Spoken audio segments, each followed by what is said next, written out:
मुसलमानों के वोटों की डील कैसे की जाती है। देश की वो ताकतें जो मुसलमानों को दूसरे दर्जे का शहरी बनाना चाहती है, चुनाव से कितने महीनों पहले से कैसे तैयारी करती है, इस वीडियो में आपको बताता हूं। इसलिए आपसे रिक्वेस्ट है कि वीडियो को आखिर तक देखें।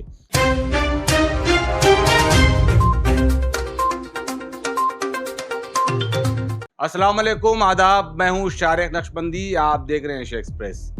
देखिए, मैंने शुभेंदु जी को बोला कि मुझे पैसा चाहिए, मुझे मुसलमानों को इकट्ठा करने के लिए, वोट लेने के लिए एक एक सीट में 3-3, 4-4 करोड़ रुपए का खर्च आएगा।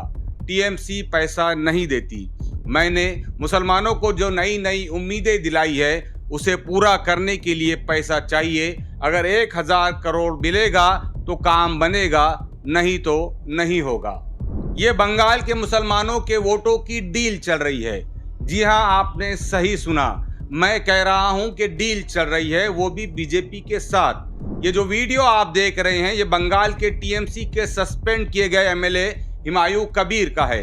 हुमायूं कबीर कह रहे हैं कि मैंने बीजेपी के बंगाल प्रेसिडेंट शुभेंदु अधिकारी से कह दिया था कि मुझे मुसलमानों के वोट लेने के लिए 1000 करोड़ लगेंगे तो काम बनेगा। अब आइए आपको देश में और फिलहाल बंगाल के मुसलमानों के इत्तेहाद को तोड़ने की क्रोनोलॉजी को समझाने की कोशिश करता हूं। साथ ही ये भी बताता चलूं कि अचानक हुमायूं कबीर चर्चा में आए कैसे। बंगाल में बीजेपी की लाख कोशिशों के बावजूद उसे खातिर खा कामयाबी नहीं मिल रही थी। ममता बनर्जी की सादगी और बीजेपी के खिलाफ आवाज उन्हें बंगाल का मजबूत दावेदार बना देती है। 2019 में हुमायूं कबीर बीजेपी से चुनाव लड़ते हैं और हार जाते हैं। 2021 में टीएमसी से असेंबली चुनाव लड़कर जीत जाते हैं। आपको मालूम होना चाहिए कि भारत में सैकड़ों एमएलएज है, लेकिन आखिर क्या वजह है कि अचानक 6 महीने पहले हुमायूं कबीर चर्चा में आ जाते हैं और गोदी मीडिया उनके ऊपर बड़े बड़े प्रोग्राम्स करता है। बाबरी मस्जिद को शहीद हुए तकरीबन 32 साल का अरसा गुजर गया। इन 32 सालों में हुमायूं कबीर को बाबरी मस्जिद की कभी याद नहीं आई। आखिर क्या वजह रही कि बंगाल चुनाव से ठीक 4 महीने पहले बाबरी मस्जिद को मुर्शिदाबाद में तामीर करने का ऐलान हुमायूं कबीर करते हैं। टीएमसी यानी ममता बनर्जी को हराने के लिए बीजेपी को कोई मोहरा चाहिए था और हुमायूं कबीर चूंकि पहले बीजेपी का हिस्सा रह चुके, वो उनके लिए कारामद मोहरा साबित हो रहे थे।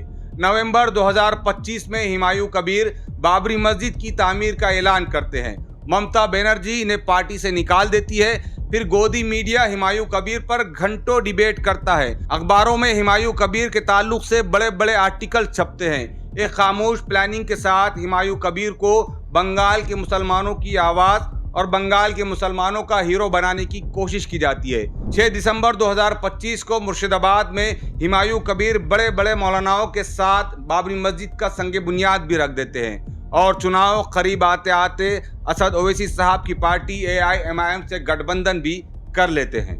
यहाँ तक सब कुछ सही चल रहा था, लेकिन 9 अप्रैल की रात अचानक एक वीडियो लीक हो जाने से हुमायूं कबीर की हकीकत सामने आ जाती है। हुमायूं कबीर के मुसलमानों की वोटों की डील का पर्दा फाश हो जाता है। ये वीडियो आते ही AIMIM ने हुमायूं कबीर से अपने तमाम सियासी ताल्लुकात तोड़ने का ऐलान कर देती है।